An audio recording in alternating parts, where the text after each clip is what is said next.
네, 안녕하세요, 여러분. 반갑습니다. 저는 소개받은 이한일 목사라고 하는데요. 저는 20살 때부터 33살까지는 교사 생활을 하는 평신도 일반 성도였고요. 34살에 하나님의 부름을 받아 마포에 있는 높은뜻 광성교회에서 심우했고, 또 노량진에 있는 송악대 교회에서도 심우했고, 작년 말까지는 충신교회에서 사역을 했습니다. 전부 청년부 사역을 했고요. 근데 제가 이제 작년 말에 제 목소리가 지금 이런 상태인데 질병이 하나가 찾아왔어요. 제 삶에 암이라는 질병이 찾아와서 수술을 부랴부랴 하게 됐고요. 수술을 하는 와중에 성대가 조금 손상이 되었어요. 그래가지고 지금 이렇게 듣기에 좀 불편하실 수 있는데 좀 양해를 부탁드리도록 하겠습니다. 그래서 지금은 충신교회 소속이지만 잠시 쉬고 있습니다. 그래서 쉼 가운데 한영교회에서 초대해 주셔서 교사 임명식에 함께할 수 있어서 대단히 영광입니다. 왜냐하면 이 교사 임명식을 하는 자리는 반드시 누군가의 회복이 일어나는 자리이기 때문입니다. 누군가에게 든든한 버팀목이 되는 사람들이 모여 있는 자리이기 때문입니다. 그곳에 함께 할 수 있는 것만으로도 저는 굉장히 큰 영광이라고 생각합니다. 여기 모이신 여러분들께서 누군가의 회복을 돕는, 그리고 함께하는 자리에 한다는 것만으로도 얼마나 기쁜 자리인지 잘 아실 줄 믿습니다. 제 소개를 잠시 하면요, 저는 이한일이라는 이름을 가지고 있고요. 책 읽는 것을 좋아하고, 운동도 좋아하고, 그리고 사람 만나는 것도 좋아하고, 여행하는 것도 좋아하고, 걷는 것도 좋아하고, 많은 것들을 좋아하는데요. 또 무서워하는 것이 있어요. 뭘 무서워하냐면 높은 곳을 오르는 것을 무서워합니다. 여기도 좀 높네요. 그리고 저는 부끄럽게도 벌레를 무서워합니다. 네, 제가 강원도 양구 출신인데 거기서 이제 사마귀가 한번 얼굴에 날라온 적이 있어가지고 그 뒤로 벌레를 무서워하는데, 다행히 제가 만난 아내가 벌레를 잘 잡습니다. 큰 은혜죠. 그래서 벌레를 참 무서워하고요.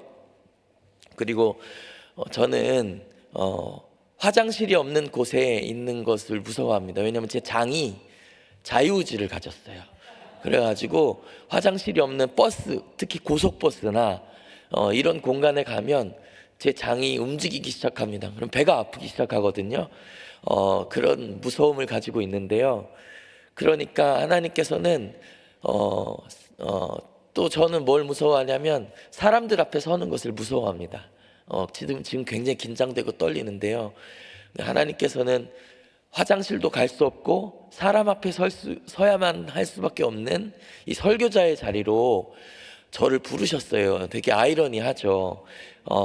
그래서 굉장히 매 설교 자리마다 긴장되고 무섭고 두려운데요. 그럼에도 불구하고 점점 시간이 들자 조금씩 하나님께서 이 말씀을 전하는 기쁨을 저에게 허락하시더라고요. 이 자리를 통하여 또 하나님께서 또 기쁨의 자리로 이끌어 주셨을 줄로 믿습니다. 저는 이 한영교회에 귀한 인연 2명이 있습니다. 첫 인연은 저와 청년 사역을 같이 고민할 수 있었던 김보람 목사님. 저는 저보다 잘생긴 사람 별로 좋아하지 않는데요. 그럼에도 불구하고 하나님 사랑하고 청년들 사랑하는 김보람 목사님을 인연으로 둔 교회라서 한영교회가 참 친근하고요. 또 다른 인연은 제가 교사 시절에 연이 닿았던 이나무 장로님이에요. 이나무 장로님과 연이 닿았어요. 교사 시절 제가 노예 활동을 좀 했는데요. 그때 알게 되어서 친밀하게 저를 배려해 주시고 친절하게 돌보아 주셔서 그때까지도 제가 지금까지도 기억에 남고 있습니다. 아마 이나무 장로님은 저를 기억하시지 못하실 수도 있는데 저는 계속 생각하면서 기도하고 있습니다. 저는 아까 말씀드렸듯이 평신도 시절에 20살 때부터 33살까지 중고등부 교사를 13년 동안 했습니다. 오늘 설교를 준비하면서 그 시절이 많이 생각났는데요. 그때는 때로 미숙하기도 하고 어렵기도 했지만 그럼에도 큰 은혜와 감동을 주었던 그 교사 생활 가운데 제가 목사로서 그 교사였던 이한일이라고 하는 청년에게 말씀을 전하면 어떤 말씀을 전할까 고민하고 준비하였습니다. 그 준비하는 와중에 제가 예수님의 마음을 좀 전하면 좋겠다, 이런 생각이 들어서 오늘은 예수의 마음이라는 제목을 가지고 러브 메이커스라는 제목으로 여러분 앞에 서게 되었습니다. 이 한 문장, 이 예수의 마음을 잘 전할 수 있으면 오늘 교사 임명식이 의미가 있겠다, 이런 생각을 많이 했습니다. 저는 청년 시절에 교사 생활을 하면서 참 많이도 방황했습니다. 그때 예수님께서 저를 만나 주시고 저에게 새로운 마음을 허락해 주시고 저를 구원해 주시고 저에게 은총을 허락해 주셔서 저는 여기까지 올 수 있었던 것 같습니다. 그 예수의 마음을 어떻게 여러분 앞에 설명할 수 있을까 설교를 준비하면서 참 많은 고민을 했는데요. 고민을 하다가 예수의 마음이 좀 추상적이잖아요. 근데 그 예수의 마음을 예수의 삶과 연관지어서 설명할 수 있으면 좋겠다 라는 생각을 했습니다. 그 예수의 마음 세 가지를 여러분 앞에 가지고 왔는데요. 저는 좋은 교사가 되기 위해서는 좋은 그리스도인이 먼저 되어야 된다고 생각합니다. 그 예수의 마음을 가진다면 좋은 그리스도인이 될 수 있을 거라고 생각하는데요. 이 세 가지 마음을 이 세 가지 예수님의 마음이 담긴 이 장면들을 소개하면서 설교를 나누어 보도록 하겠습니다. 화면 이제 보시면 첫 번째 예수의 마음은 긍휼의 마음입니다. 오늘 말씀을 몇 개 준비했는데요. 화면이 있나요? 네. 마가복음 6장 34절인데요. 괜찮으시다면 함께 읽어보도록 하겠습니다. 시작. 예수께서 나오사 그 목자 없는 양 같음으로 인하여 이에 여러 가지로 가르치시더라. 아멘. 이 장면은 예수께서 사역하시고 난 뒤에 끊임없이 수많은 사람들이 많이 등장한 장면입니다. 예수님께서는 많은 사람들과 마주하셨습니다. 특별히 병들고 쓰러지고 약한 사람들, 특별히 차별당하고 무시당하고 넘어지고 쓰러진 사람들 곁에 늘 머무셨습니다. 저는 예수님의 사역을 머무름의 사역이라고 이야기하고 싶습니다. 늘 어렵고 힘든 사람들 곁에 하나님께서는 그냥 지나치지 않으시고 머무셔서 하나님의 마음을 그대로 담아서 그들 곁에 계셨습니다. 그럴 때마다 예수님께서는 불쌍히 여기는 마음, 긍휼히 여기는 마음을 품으셨다고 성경은 기록하고 있는데요. 이 무리들을 보시고 불쌍히 여기는 마음을 헬라어로 어떻게 표현하냐면 스플랑크 니조마이라는 단어로 성경 말씀은 표현하고 있습니다. 이 마음은 어떻게 해석이 될 수 있냐면 창자가 끊어지는 고통, 그 마음이 찢어지는 고통을 이야기합니다. 예수님께서는 늘 무리들을 보시며 그런 마음을 가졌는데요. 단순히 그들이 그냥 불쌍해서 가난해서 그들이 그냥 약하고 그래서 그런 마음을 품으셨다고 저는 생각하지 않습니다. 예수님께서는 그들을 한 명 한 명을 존재 그 자체만으로 그냥 깊은 마음을 가지고 머무르고 바라보셨기 때문에 그런 마음이 있으셨을 거라고 저는 생각합니다. 한 명 한 명 만날 때마다 예수님께서는 그 마음을 그냥 지나치지 않으셨습니다. 그런 마음 때문에 예수님께서 사역하시는 반경이 그렇게 넓지 않으셨어요. 우리나라로 치면 당산동에서 제가 사역하고 있었던 용산 정도까지만, 그 정도까지 거리만 사역하셨어요. 그 반경 활동이 그렇게 넓지 않으셨습니다. 왜 그러셨을까요? 제가 그런 생각을 좀 해봤는데요. 아마도 예수님께서는 만나는 사람 한 명 한 명마다 진지하게 마주치고 그냥 지나치지 않으셨기 때문에 그냥 흘러보내지 않으셨기 때문에 한 명 한 명 그를 만나다 보니까 아마 그 활동 반경이 넓지 않느냐, 이런 생각을 해봅니다. 그 한 명 한 명에 숨어있는 근본적인 그 마음에 그 마음이 어떤 마음일까요? 그 당시 이스라엘 백성들은 외적으로는 로마의 압제로 힘들어하고 슬퍼하고 고통당하고 있었습니다.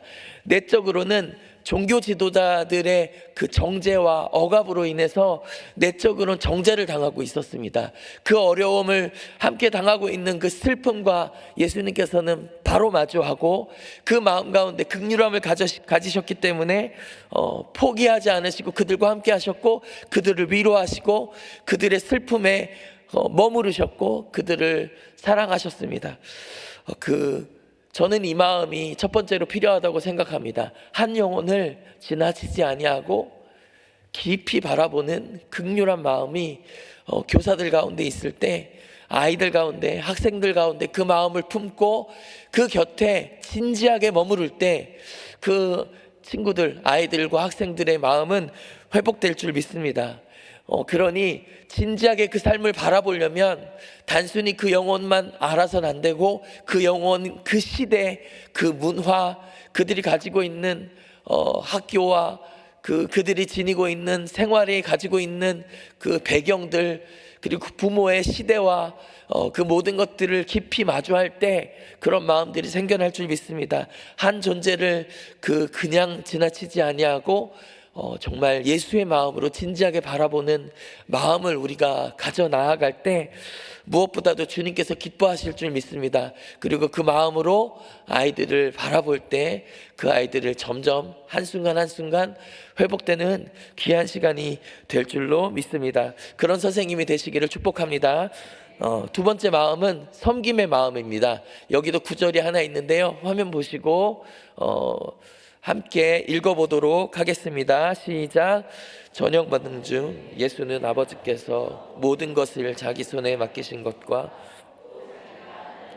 오셨다가 하나님께로 돌아가실 것을 아시고 저녁 잡수시던 자리에서 일어나 겉옷을 벗고 수건을 가져다가 허리에 두르시고 이에 대야에 물을 떠서 제자들의 발을 씻기시고 그 두르신 수건으로 닦기를 시작하여.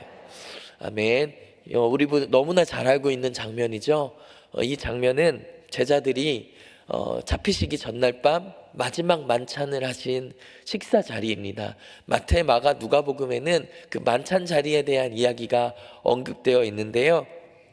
요한복음에는 유일하게 발을 씻기신 장면이 기록되어 있습니다. 식사 자리에서 그러니까 나의 몸과 내 몸을 기념하고 내 흘리는 피를 기념하라고 하셨던 우리 성찬식 말씀이잖아요.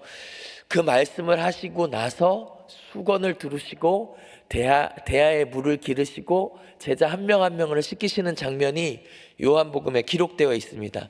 그 시대에는 도저히 있을 수 없는 장면이었어요. 왜냐하면 스승이 제자를 씻기는 일은 말도 안 되는 일이었기 때문입니다. 그래서 제자들은 한사코 부인하고 말렸습니다. 그런 일은 있으면 안 된다고 이야기했습니다. 그러나 예수님께서는 그것들을 뿌리치시고 제자들의 발을 씻기시는 장면이죠.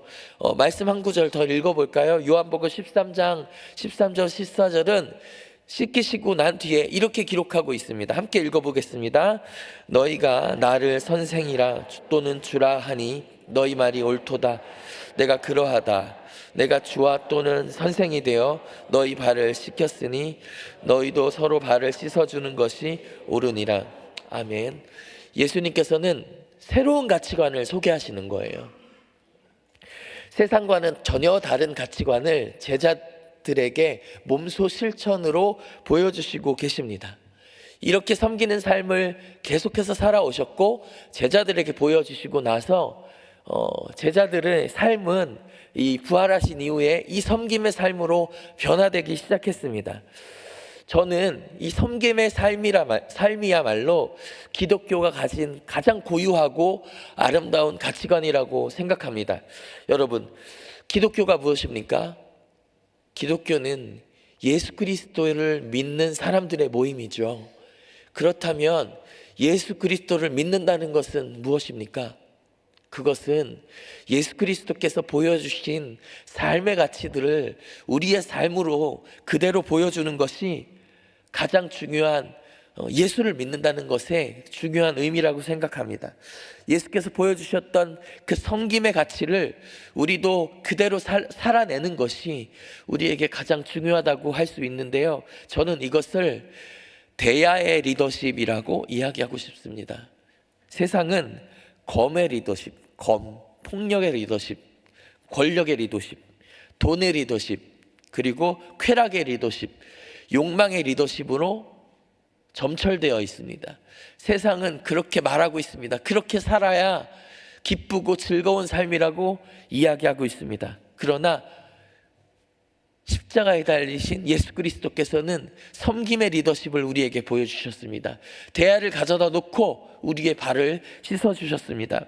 제자들 역시 예수님이 십자가에 달리기 전까지만 하더라도 쾌락의 리더십, 검의 리더십, 욕망의 리더십에 사로잡혀서 자기가 원하는 대로 살아가고, 그리고 특히 요한과 야고보는 가장 높은 자리에 오르기를 예수님에게 어머니를 대동하여 인사청탁을 하기까지 했습니다. 그리고 베드로와 그 제자들은 누가 높은 자리에 오를 것이냐 싸우고, 그리고 서로를 욕하고 높은 자리에 오르려고 했습니다. 가룟 유다는 예수님이 그 높은 자리에 오르려고 하지 않으시자 예수님을 팔기까지 할 정도로 그 높은 자리를 탐내던 사람들이었습니다. 그러나 예수님께서는 그들에게 아무 말씀하지 않으시고 그들의 곁에 무릎을 꿇으시고 대야를 가져다 주시고 그들의 발을 씻어 주셨습니다. 제 청년 시절에도 저는 그런 욕심 많은, 욕망 많은 인생을 살아가는 사람이었습니다. 그러나 어느 순간 주님께서는 그 대야를 들고 제 삶의 곁에 찾아오셔서 저를 만나주시고 저를 위로하시고 저를 인정해 주시고 저의 있는 모습 그대로를 섬겨주시는 그 사랑으로 저의 곁에 머물러 주셨습니다. 그것 때문에 제 삶이 변하기 시작했습니다. 그 주님의 마지막 부탁으로 인해 제자들은 변화되었습니다. 여러분들 그런 삶을 살면서 아이들과 학생들 곁에 머물러 주셔야 합니다. 그리고 아이들과 학생들 뿐만 아니라 저는 선생님들 사이에도 이 섬김의 마음이 필요하다고 생각합니다. 선생님이라고 하는 집단은 정말 어떠한 동질감도 없이 모여있는 집단입니다. 청년부터 시작해서 권사님, 장로님, 집사님들까지 가장 스펙트럼이 넓은 사람들이 모여있는 집단입니다. 이들을 하나로 묶는 유일한 방법은 섬김입니다. 이 섬김의 마음으로 함께할 때 세대도 다르고 가치관도 다르지만 이 섬김의 마음으로 우리는 하나 될 수 있습니다. 이 마음으로 아이들과 학생들을 섬기어 나아갈 때 아이들은 변화되고 아이들도 섬김의 사람으로 거듭날 줄 믿습니다. 그런 사람, 그런 선생님이 되기를 주님의 이름으로 축복합니다. 마지막으로 사랑의 마음을 여러분에게 소개하고 싶습니다. 구절 하나가 있는데요, 함께 읽어보도록 하겠습니다. 시작. 6월절 전에 예수께서 자기가 세상을 떠나 아버지께로 돌아가실 때가 이른 줄 아시고 세상에 있는 자기 사람들을 사랑하시되 끝까지 사랑하시니라. 아멘. 제가 제일 좋아하는 복음서 구절이기도 한데요, 자기 사람들을 사랑하시되 끝까지 사랑하시니라. 예수님께서 십자가에 달려 돌아가시는 것이 이제 마지막이 되는 줄 아시고 유언을 쓰는 것도 아니고 신변 정리를 하시는 것도 아니고 자기를 아는 사람들, 자기가 만난 사람들을 더욱더 끝까지 사랑하시는 것이 바로 예수님의 마음입니다. 사랑 무엇이죠? 그 무엇과도 바꿀 수 없는 가장 고결한 가치입니다. 그 사랑을 우리에게 보여주신 것이 예수님이 우리에게 보여주신 사랑입니다. 저는 이 구절을 생각할 때마다 한 가지가 생각납니다. 그것은 바로 창조인데요, 하나님께서 우리를 창조하실 때 무엇을 가지고 창조하셨느냐? 성경은 흙으로 우리를 지으셨다고 하지만 저는 다른 방식, 그런 흙도 있지만 다른 것, 바로 하나님이 우리를 향한 사랑 때문에 우리가 창조되었다고 저는 생각합니다. 하나님께서 우리를 사랑하셨기 때문에 우리를 만드셨습니다.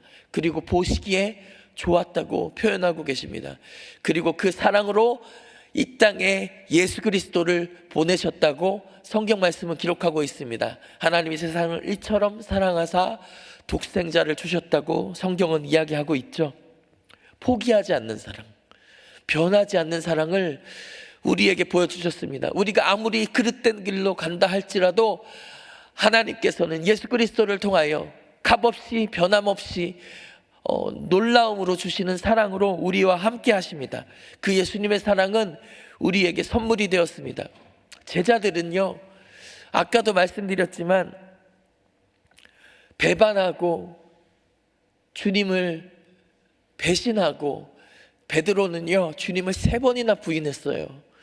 그런 거꾸로 가는 삶을 살지라도 예수님은 끝까지 그를 포기하지 않고 사랑하셨습니다. 그 포기하지 않는 사랑은 처절하게 복음서에서 실패한 제자들 가운데서도 그들을 회복시키는 놀라운 역사를 가지게 합니다. 요한복음 21장에는 그 모든 것을 포기하고 좌절하고 절망했던 그 제자들 곁에 머무르시는 예수님의 모습을 그리고 있습니다. 예수님께서는 베드로를 만나서 이렇게 얘기하시죠. 너무나 유명한 구절이죠. 내가 너를 사랑하는 줄 아느냐? 이렇게 얘기합니다. 저는 이 구절을 볼 때마다 어떻게 다가오냐면, 그 구절이 예수님께서 마치 이렇게 말씀하시는 것 같아요. 내가 너를, 네가 앞으로 또 어떠한 일을 한다 할지라도 똑같이 예전처럼 나를 배반하고 나를 부인한다고 할지라도 나는 너를 포기하지 않고 나는 너를 사랑할 거야. 이런 마음으로 저는 전해집니다. 요한복음 21장은 그 포기하지 않는 사랑을 그리고 있습니다. 그리고 그 포기하지 않는 사랑 때문에 제자들은 변화됐고, 우리가 잘 알다시피 그 유명한 사도들이 되었습니다. 우리는 이러한 사랑을 배워나가야 합니다. 그 어떠한 행동을 한다 할지라도 포기하지 않는 사랑, 그 사랑을 아이들과 학생들한테 끊임없이 주어준다면, 그리고 표정과 말투와 그 사랑으로 그 아이들을 대한다면 놀라운 일이 일어날 줄 믿습니다. 그 사랑을 우리가 그 아이들한테 보여준다면 그 아이들은 결국에 하나님의 사랑을 몸소 깨닫는 아름다운 신앙인들이 되어가는 놀라운 역사가 여러분을 통해 일어날 줄 믿습니다. 오늘 본문은 이렇게 기록하고 있습니다. 너희 안에 이 마음을 품으라. 곧 그리스도 예수의 마음이니. 사람들을 사랑하셔서 이 땅에 내려오시고, 이 땅에 내려오셔서 아름답은 긍휼의 마음, 섬김의 마음, 사랑의 마음, 끝까지 포기하지 않는 마음으로 우리 곁에 머물러 주신 그 사랑 때문에 우리는 여기까지 올 수 있었습니다. 그리고 그 마음으로 여러분 교사된 것 아니겠습니까? 이 마음으로, 이 선물 같은 이 마음들로 여러분이 아이들을 품고 사랑한다면 우리 아이들은 정말 놀라운 일이 눈앞에 펼쳐질 줄 믿습니다. 어떤 사람은 이렇게 얘기합니다. 그냥 단계별로 그냥 유아부, 유치부, 소년부, 중등부, 고등부, 유년부 이렇게 단계별로 가는 거지 뭐 내가 영향이 있겠어? 아닙니다. 왜냐하면 제 삶에도 교사들이 계셨기 때문에, 선생님들이 계셨기 때문에, 저의 학창시절에, 저의 말썽쟁이 시절에도 저를 포기하지 않으시고 저를 섬겨주셨고 저에게 사랑을 주셨던 놀라운 그 섬김과 사랑, 아직까지도 그 교사 몇 분과는 저는 연락하고 지내고 있어요. 기억이 나거든요. 그들의 섬김이 저를 영향을 끼쳐 저에게 그리스도인이 될 수 있도록 하셨거든요. 그분들 때문에 제 삶은 더욱더 하나님의 곁으로 가까이 갈 수 있었고 예수 그리스도를 알게 되었습니다. 그 헌신적인 사랑을 보여주신 그 선생님 때문에 저는 잘 자라서 청년이 되고 그리고 장년이 되었습니다. 여러분의 헌신 때문에, 여러분의 사랑 때문에 여러분의 아이들이, 여러분의 학생들이 잘 자라날 거예요. 예수님의 마음으로, 하나님의 사랑으로 한 걸음 한 걸음 커 나아간다면 때로는 말썽도 피울 거예요. 때로는 말도 안 들을 거예요. 그렇지만 여러분 포기하지 않고 그들의 곁에 머물러 주십시오. 그러면 그들이 결국 그 사랑 때문에 변화되고 그 사랑 때문에 하나님의 마음을 품어 나아갈 것입니다. 여러분 그 마음으로 살아가시면 좋겠습니다. 마지막으로 한 가지 실제 있었던 예화를 여러분 앞에 들려드리며 말씀을 마무리하려고 합니다. 미국에 실제 있었던 일인데요. 한 중년이 좀 넘은 노년이 되어가는 어머니에게 선물 포장된 박스 하나가 배달되어 왔습니다. 그것은 약 2-3천 킬로 정도 떨어진, 미국이 되게 넓잖아요. 2-3천 킬로 떨어진 미국의 어느 마을에 있는 한 사람에게서 보내진 선물이었는데요. 그 박스를 여니까 두 가지 선물이 있었습니다. 첫 번째는 그 자기 마을로 오게 만드는 비행기 티켓이었고요. 다른 한 가지 선물은 청진기였습니다. 두 가지 선물이었고요. 그래서 그 청진기와 비행기 티켓을 들고 그 어머니, 그 중년 부인은 비행기를 타고 그 마을에 있는 그 선물을 보내온 사람에게 갔습니다. 그 선물을 보내온 사람은 청년이었어요. 한 여자 청년이었고, 그 여자 청년은 몇 년 전에 죽을 수밖에 없는 병에 걸려서 죽는 날을 기다리고 살아오다가 심장병이었거든요. 심장 이식을 받고 살아난 사람이었습니다.